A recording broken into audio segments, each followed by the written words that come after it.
Ko kia ora tātou. We make a start. Tēnā rā tātou, aha ko toku e tine. Mihi tūna ana kia tātou. I tai ki tēnei wahanga mutunga o tēnei rā mutunga.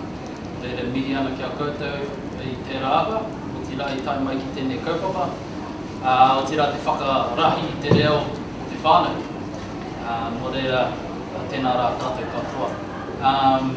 Yeah, my name is Jamie Hurikino. I'm the projects manager at Whānau Ora, which is a part of a collective Pae Herenga Tamaki. You've seen our stall out there, and alongside these guys here, Waiparera, Ruma Tahitanga and Ora Kei, and Te Unanga o Ngāti Whātu. We're going to talk to you a little bit about how we can project the voice of the whānau, and we're going to do it in a collective way. Leveraging off our partners' strengths, leveraging off our resources to look at different ways of projecting that voice out to the community. But these guys are going to talk about it. I'm just here to introduce the couple and get a week in there. But tēnā rā tātou katoa I tēnei couple. Get the head nod over here. So yes, we are talking about whānau success in this workshop, but we're going to talk about it in the context of a regional hub and our approach to one project that we thought has been really successful for whānau in our different areas within our collective. So I'm just going to give you a bit of background about Te Pae Herenga o Tamaki. So some of the other TPM regions have more than one hub in their area, and Tamaki Collective we only have one. There's only us. We service over 45,000 whānau. And I'll turn it on. As Jamie said, we're Te Whānau Ora, Waiparera, Muma, ko Tahitanga, Ngāti Whātua, Ora Kei, and Te Runanga o Ngāti Whātua. So iwi, urban, and Māori providers. We've been together since 2014, and we came together to tender for a collective impact contract. And all partners decided that Te Whānau Waiparera would be the backbone for them to help to support the collective progress. We've spent literally the last 2 to 3 years on whanaungatanga and trying to build relationships that have probably been established through competitive contracting and just really learning how to get on with each other more than we already did and have trust. So I think we're at a place now where we're really in a trusting relationship. We fight, like any whānau, and then we get over it, and then we're still here at the table. So it has been the last 4 years of whanaungatanga. But now we have annual hui, where our CEOs and our management come together and we spend 2 days together planning, strategizing what's going to be next for Te Pae Herenga.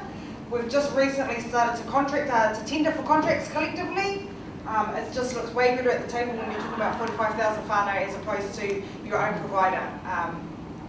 We each partner within our group has a dedicated data analyst. Really early on in the piece, every partner thought we really need to understand data. We need to be able to show our impact with whānau and the outcomes that they're achieving. And when we were successful in getting the collective impact money, because each community within Auckland is so diverse, South Auckland, you cannot say that they're the same as West Auckland, we thought, okay, let's just do one little pilot site, learn everything that we can, so when others are ready to do their collective impact initiatives, we have some sort of leverage. We've had a live testing environment where we can learn from. Just some of our key activities to date. So what we learned from our live environment was you actually needed a project manager at least 12 months before you even started your CI initiative. So we have 4 project managers and 1 in each region, and 3 collective impact initiatives now going after the first one. Our next one will be rolled out by Te Whānau Ora, and Jamie is their project manager for that. So he comes along to our hui, he watches what we do, and he learns what they're going to be able to do, what is going to work for them in their region. We've also, as we've gone along, thought, man, we need to take not only our whānau, but our kaimahi to be able to do this work with whānau. They need to increase their knowledge. So we've developed a school of change, we call it, So we've got outcomes management, measurement, modules, adaptive leadership, Whānau Ora refresh on social media, anything that we see as a trend coming through with the whānau we work with, or our kaimahi are telling us we need support in this, we try to cater for that. So we've had 3 to 4 workshops today with our kaimahi. And our really, so we've got one, our initial Tātou collective impact in West Auckland, and we now have 2 in South Auckland going. So who had seen, last year I think, TPM talked about some CI innovation. There was some CI innovation one-off funding that was made available. As a region, and this was the objective that they had for it. So as a region, we all sort of came together and thought, okay, what is best for our communities, so because they're so diverse, they're so different, and we all, as Jamie said, have different skill sets. What are we going to do that's going to be different, but able to serve whānau within our communities? So we came up with this lovely idea.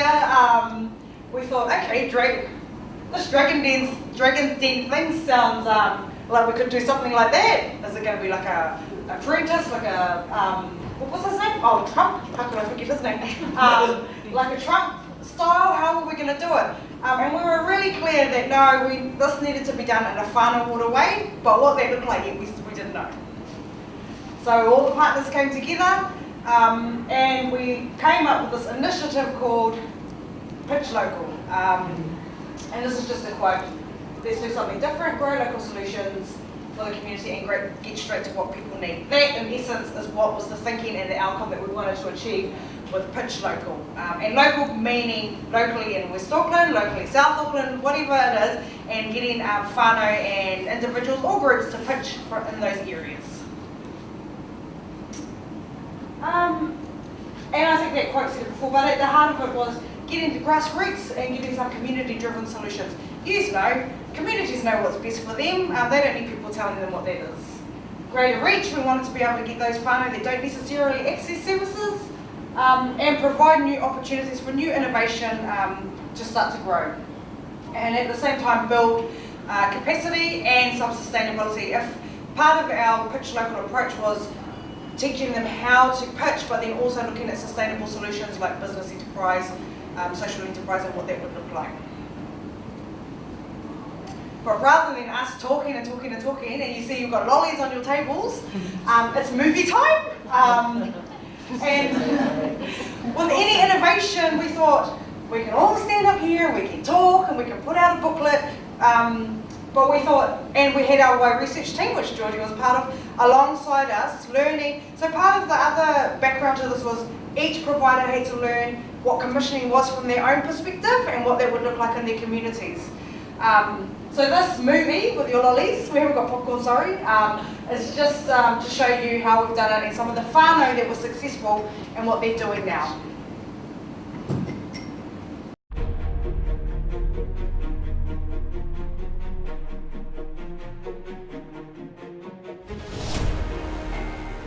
We are here for the Pae Herenga or Tamaki Pitch Local event.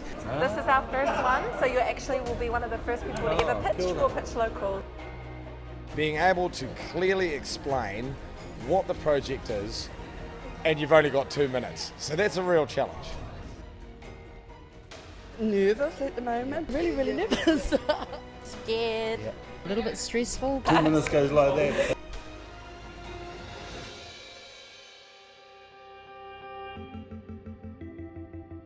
So Te Pae Herenga or Tamaki was really excited to have this opportunity to provide some innovation funding.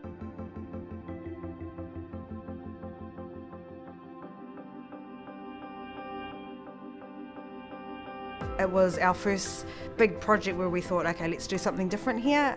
As partners across the Tamaki region, Te Pae Herenga have been really excited about being able to grow local solutions for their unique communities.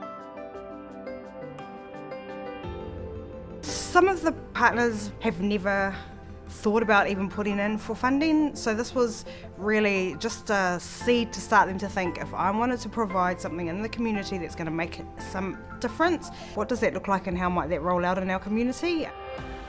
Sometimes the most interesting projects come from when you're really just responding to what you need to get done and how you need to work with whānau and community. you get straight to what they need. We've worked on a couple of other projects before the Innovation Fund, but to me the potential for it is we can provide support to those grassroots organisations that don't often see the light or don't often get the sun on them.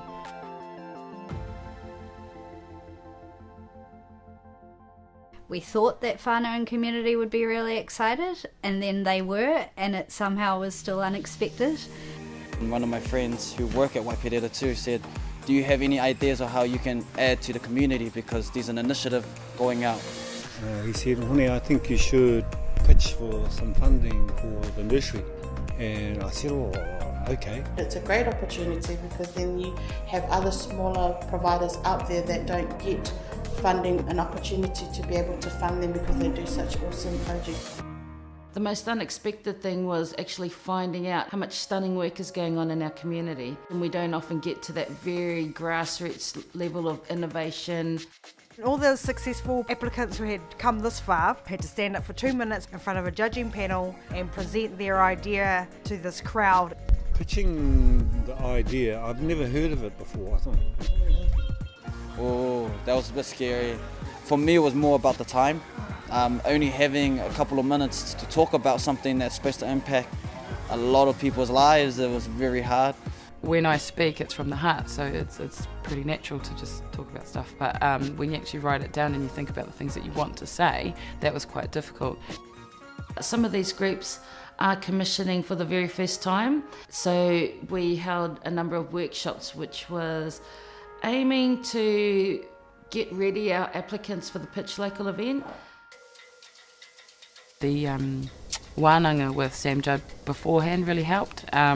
He taught us to structure our speeches so that it is within time, make sure that we have all of our points across clearly. So that was a really valuable wānanga that we had with him. Then it was pitch night. The organisers went all out, so we had red carpet, it was catered well, the venue was outstanding, and all the energy levels were pumping. Pitch night exceeded my expectations. You felt very VIP upon arrival. I was nervous, but I was pretending like I wasn't, so I was hyping myself up.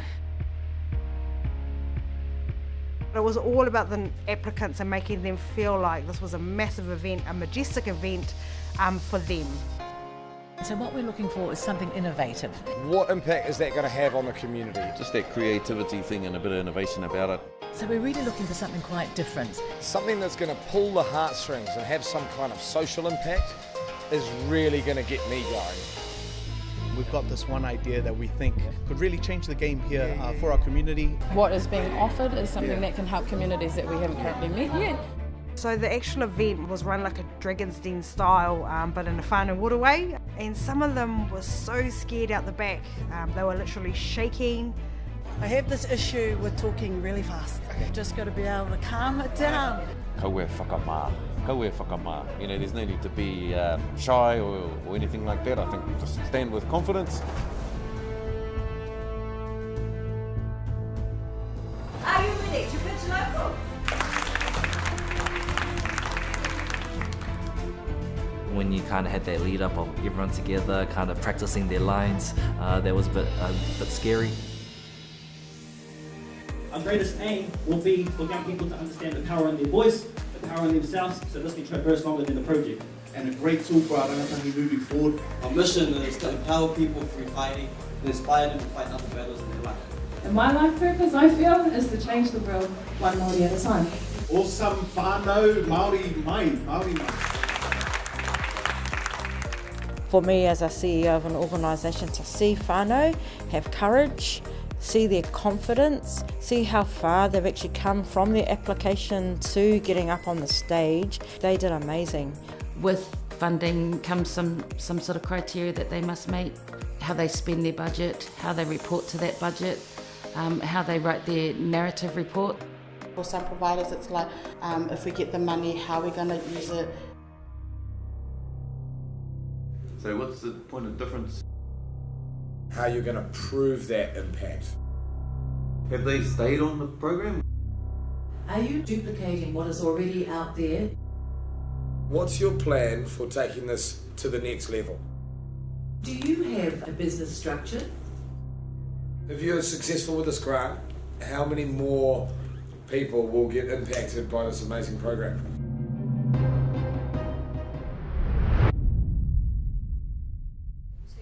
The hardest decision tonight was obviously in the hand of our judges. When we talk about who's received funding, you are the winners tonight.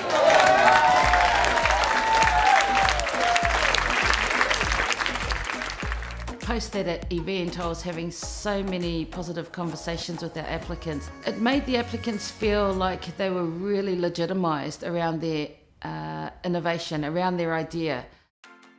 Our approach is not only fund people to deliver a program, but also build their capacity so that they can start to understand their impact, measure their impact, and then provide some evidence around how they've made the difference. Commissioning is totally different to contracting, and it's focused on outcomes, not outputs. With this funding, we've seen activities be supported that aren't really supported. You know, I'm just thinking about one of the initiatives that we've supported, the My Cup initiative. That's a menstruation cup thing for ladies, you know, combating period poverty up there in the kaupara. They're giving me money to get menstrual cups for wahine who may struggle to afford tampons, pads each month. They sent me 186 cups. I'm giving out all of those, as well as probably another 1,000 teen cups. A lot. Letting them know that there's an alternative out there which is better for the environment, better for your wallet, better for your health. You know, those sorts of initiatives are sort of just voluntary. We've been able to come along and provide that support to really give it a jump start. So some of the projects that we've funded include someone called Whānau. Our project is the Native Tree Nursery that we have here in Avondale. We work closely with whānau that suffer from alcohol and drug addiction. And so they come here either via the drug court, or they come here via the probation services.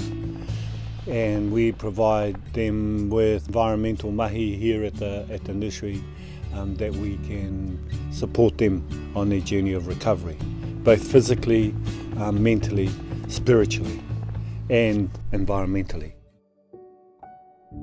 The changes that he creates in them through the way he brings in other people who are going through the same issues in a very short period of time, I think creates quite a lot of change for them. So we funded his nursery project because it can create quite substantial change in a very short period of time, but with a long-term kind of change for the whānau. I've seen some amazing changes happen with whānau that have been in and out of jail. Unless we find a solution to be able to stop the behaviour pattern, then the behaviour pattern will continue. And doing nothing is not an option any longer. It's about supporting whānau, about turning their lives around. And so the benefits will flow on to their children and their grandchildren. The implications for us as a provider becoming a commissioning agent is the administration. However, through that administration process, you become quite intimate with their project. I see that as a positive. When we went into this commissioning approach, one thing we were really trying to focus on was removing barriers to access this fund. We've been working with our Whānau Ora. She's outstanding, so she's into harvestable gardens, marakai.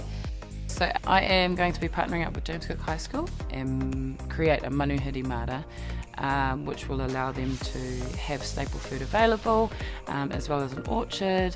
The major impact that comes with building gardens for community is that there's a garden for the community. So the hope in that food growing is that it'll spark an interest enough to creating a more sustainable lifestyle that doesn't depend on the monetary system. James Cook created me. I am the person I am today because of James Cook High School. And I wanted to tribute back to the teachers as well that made me who I am. I think what worked well was actually giving the different providers an opportunity to come and talk to somebody that actually had presented, take that and go out and bid for more money.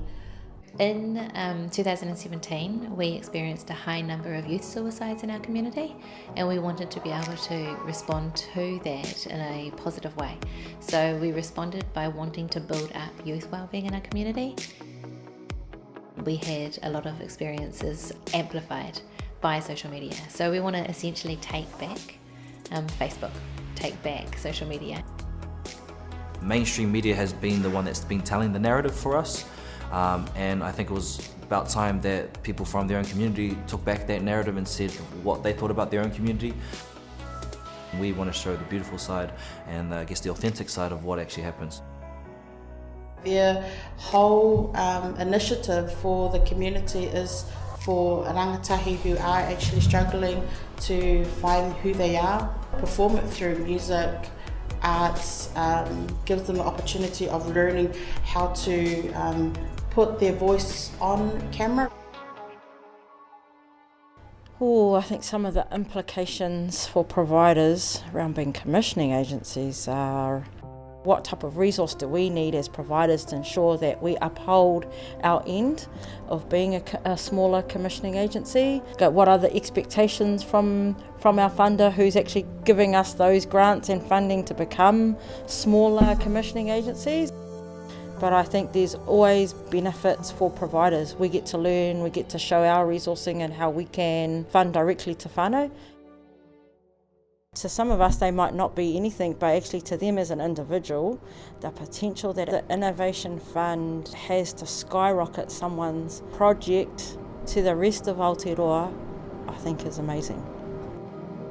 One time I went past Southmore and I noticed our whānau homeless and lying in the street, and I drove past them, and as I was driving past them I was thinking, if it's hard for me to afford things, how does this affect them, and how can I provide a solution for them? So that's my big drive. My project is Mate Marama, and the purpose of Mate Marama is to provide alternative affordable menstrual products for women who are experiencing hardship, particularly in South Auckland. She's created the space to be able to work with 20 to 30 Māori wahine in our community. The impact that I'm looking for is potentially huge, helping our whānau to be able to save some money by providing these alternative menstrual kits. It's about a working partnership and seeing where we can go through to reduce those barriers and blocks. I'm really grateful to be able to have the opportunity to provide a service like this for my community. To be able to give back to my people is something that I will forever be grateful for. As a provider, we tried to find people who hadn't had access to funding or didn't know how to apply. Mahatma Gandhi said, if you want to change the world, you must first change yourself. And then someone else added to that and said, then change your family, then your community, then the people. So that's why I decided to start my program at Kelston Boys. I went to that school.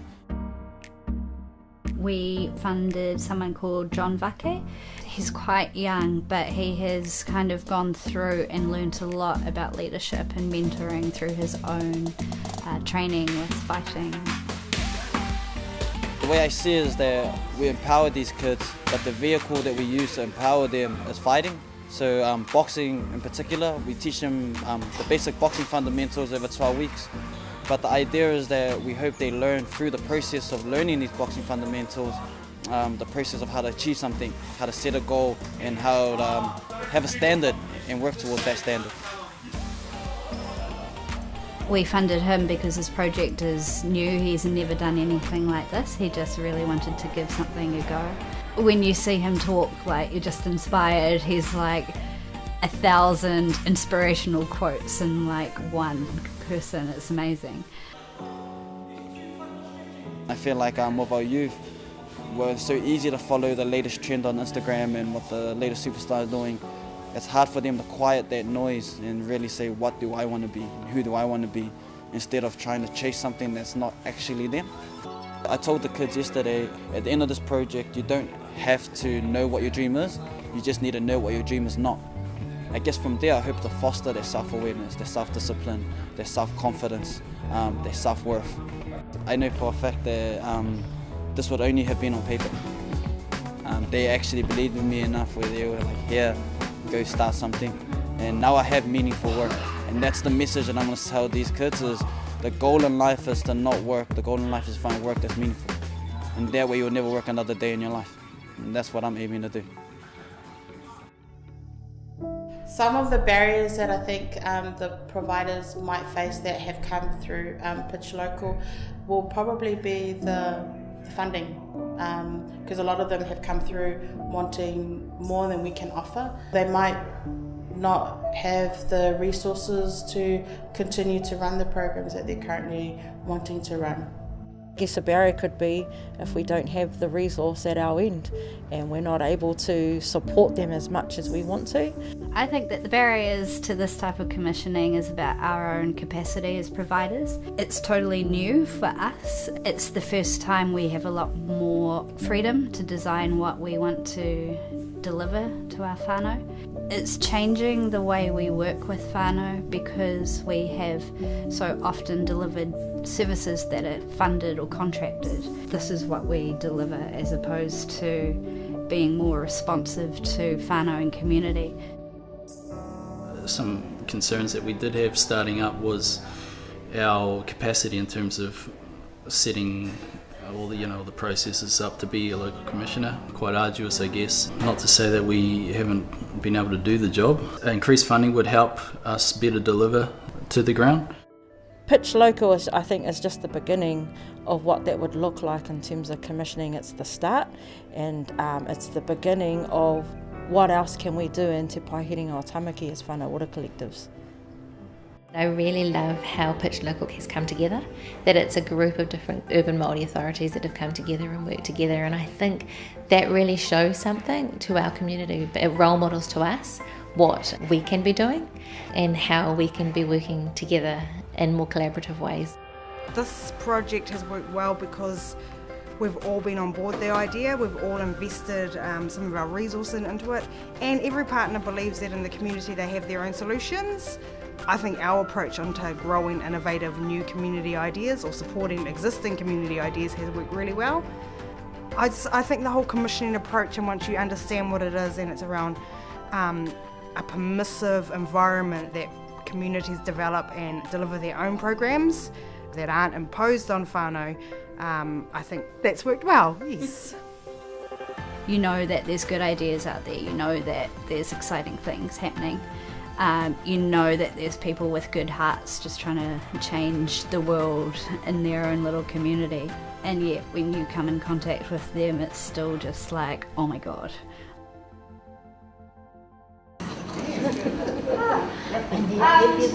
So that was our research report on the project that we did. I think it's nicer to have a video like that than your standard kind of written thing. It's a lot more engaging and just kind of, yeah, tells a story with the whānau out there as well, which is nice.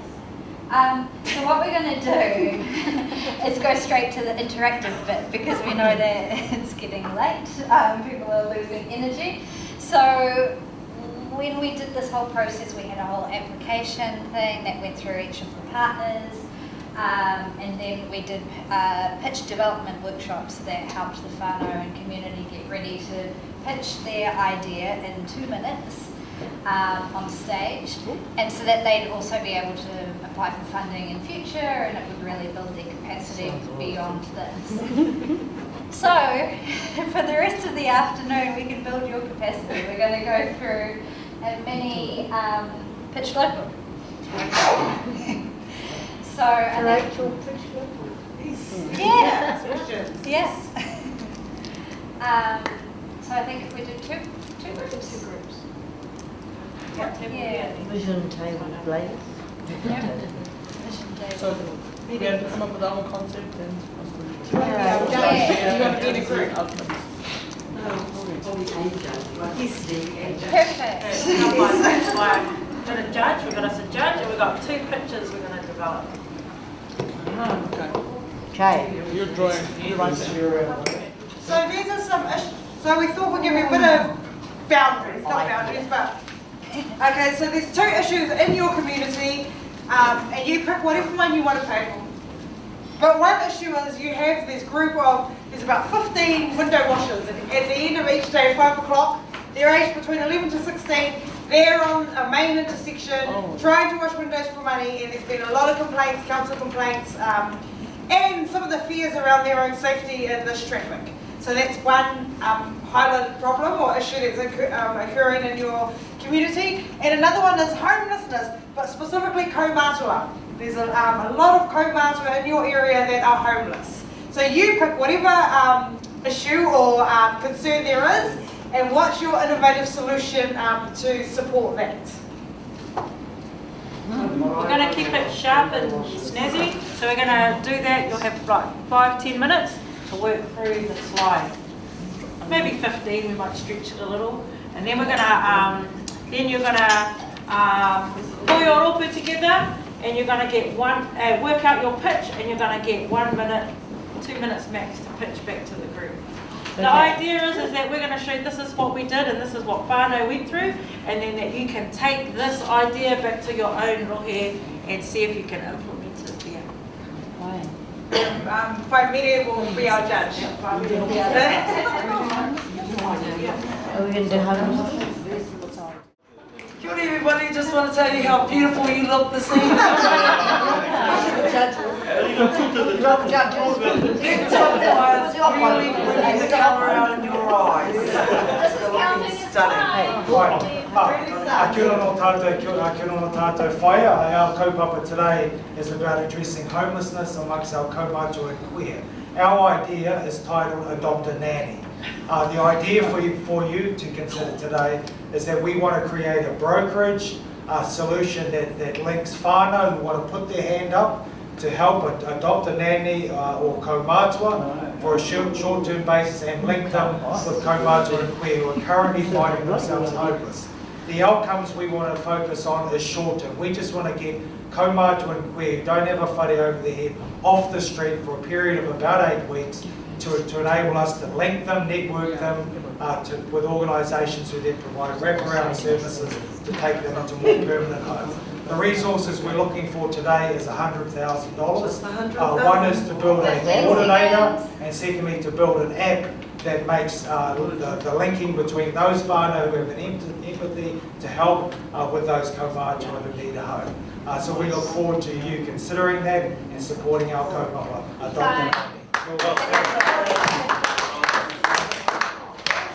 Any questions from the floor to our PGs? Any questions? Short term. Pardon? Was it short term? So what is your long term? So our long-term solution beyond the 8 weeks is to buy time, is to get our kaumātua and queer housed, to then engage with our partners with responsibility for social housing, to wrap around those whānau, to take them the next step, to free up the space for the next kaumātua. Keep them up to date with their medical health checks while they're in our whare for 8 weeks. Let them relax, you know, for the first couple of weeks, because just wondering where you're going to live in the next. And we don't want our kaumātua, we want to miri their henengaro and make sure that they're ready for the next phase, which is going to be a bit of communicating with different services, part of our collective that we've handpicked just about, and we've got heaps of support behind us. So yeah, and that money will be targeted to ensure that we reach that successful outcome of our kaumātua are either in a kaumātua home being cared for, or their own place, or reconnected with whānau. Got to do a lot of networking for that.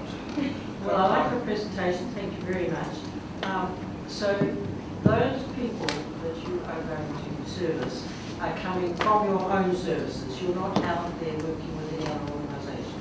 No, the people, it's like the Airbnb for kaumātua and queer. We want to make it easy for any organisation, either self-referrals from kaumātua and queer themselves, or referrals from any agencies to put their hand up, we have a need here, but match that need with whānau who put their hands up here, I want to awhi. So that's our network, is any door is the right door to get kaumātua and queer housed, to provide time, the warmth, the kai, to then engage them in the system that they're entitled to be serviced by. Kia ora. Questions? Let's see if our panel have got any other questions. I thank you very much for your presentation. Are you looking at what happens after 8 weeks? What happens if the home that they are in then has unexpectedly their whānau arrive from Australia, and so there's a need within the family? Yes. Are you going to just turf that nanny out somewhere else?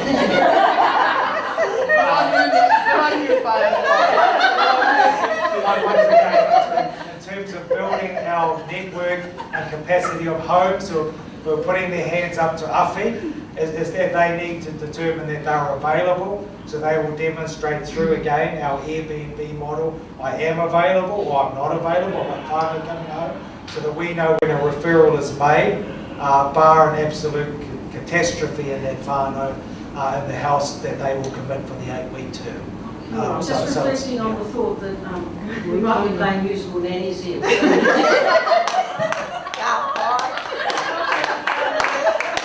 The model is when somebody puts their hand up, they can give it to the others.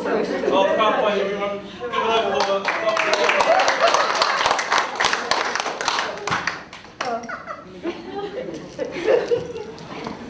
This is a bit of a hard judge. Now you do the judging, Killaba. Well done, mate. Oh. Kia ora tata, kia ora judges, good to be here today, and kia ora to the previous group that presented. We actually give you a long-term solution to your short-term solution for house at Whakaumātua. So our vision is that once you've completed your 8-week transition, you can transition into a long-term kaupapa of whakakainga or communal living for our pakihi. We only need $4,500,000. But we do intend to go to stakeholders such as KPK, NSD and DHB to help us with those, with that $4 million in total. We're looking at providing 20 sections within a communal living kaupapa.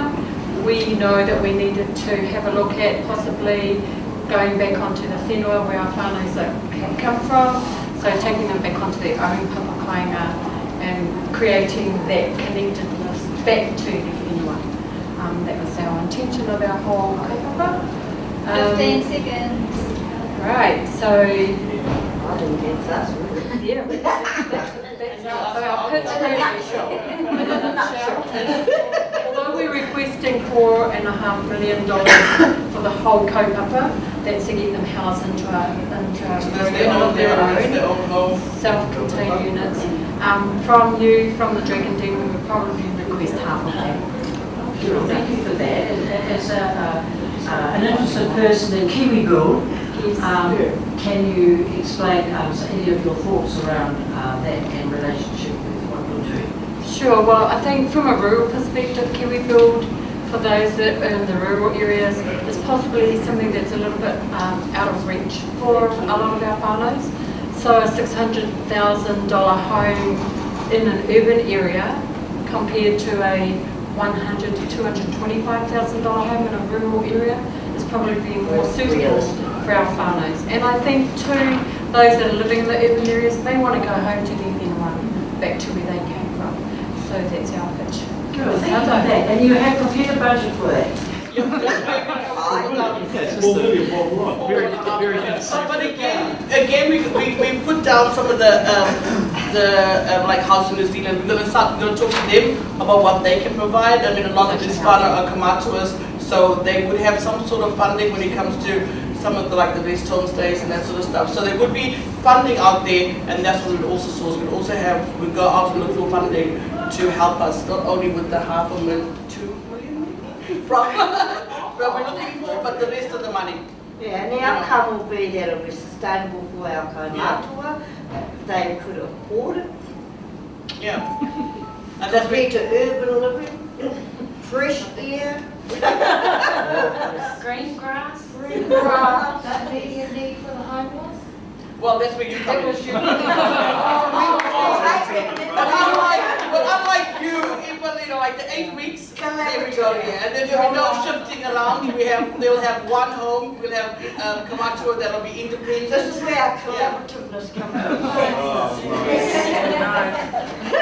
As a member of the kaumātua of Roku, I feel I may be biased in making a judgment in this issue between the two of you.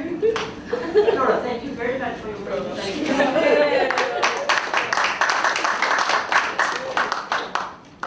Before we get our decision there from our judges, I just want to make a comment that you guys done something in 10 minutes that were thrown into it. You come up with some wonderful ideas, and our participants, they had a bit of time. They were all passionate about their pitches that they put forward to us. It was relevant and local to them. So when they pitched, it was amazing, and you guys were right up there with it. So well done, you guys. All right. Judges, this team was asking for 100,000. This team was asking for $4.5 million. Don't take note of the amount. Prepare to invest in both teams. I need money. Well, being a community person, I really feel these two groups should talk to each other.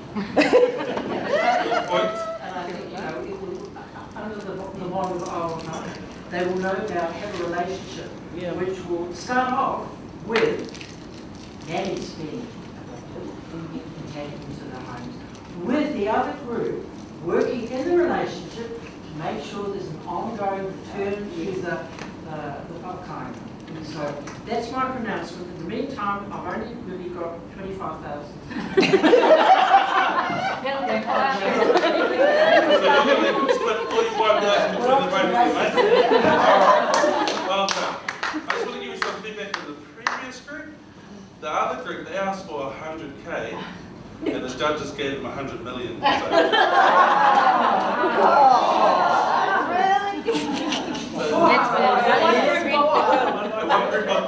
So Tasha's going to wind us up, and thanks for being part of our workshop. Awesome, Whānau. So really we just wanted to share with you what we've done here at Tamaki, and how just a simple idea like that we didn't really know what we were doing, we just kind of worked along with it as we went, that working together as partners, it can have huge benefits for our whānau, and our video showed that. But what we shared with you today is how you come up with your, there's some issues, you can provide a solution, put it together and pitch. And I was going to say it's as easy as that. But we hope that what you take away from this is the process, the structure, the things that you saw in the video, that you go back to your own rohe, and that you are able to use what you've learned today in your own area of Whānau Ora and see how you can move it amongst your whānau. So really, even though it was like me up there in the name, this was an opportunity for us as Te Pae Herenga to show and share with other nohias, this is how we can work together. And I'm really pleased and proud to be part of an awesome rōpū of Te Pae Herenga. To be honest with you, a year ago we didn't even talk to one another. Well, we didn't even really do the hey. We were just breathing past. And now we're actually like, you flick an email, you phone call, we will api one another, wherever we can. And now what we're starting to do as the leadership with Te Pae Herenga is bring our kaimahi in as well. And you see that with all our kaimahi that are out here, they're all from across all our organisations. And that's what we want to grow, and that's, I guess, when I think about whaiatari and he kōrero, about linking together, this is exactly what we want to be able to share and show across the nation, of how we can share and show the benefits of Whānau Ora and what it means to all of us across our country. So thank you for coming. The last session is always hard. But before you go, we actually got some prizes. So we didn't quite have $4.5 million.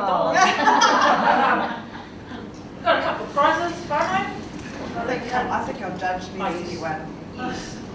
You know, this is hilarious, because you don't really know what you're going to do when you come together. But man, I've got a mihi to our judges. Awesome. Play the game, get right involved. Very good. He's got tattoo t-shirts. Oh. And I was going to say, just how our judge gave these questions and described them was exactly how Whānau felt on the stage when they were doing their kōrero and they got 5 questions in from the panel. Some of them were like, oh my gosh, but man, they were awesome. And they adapted and they answered to the best of their ability.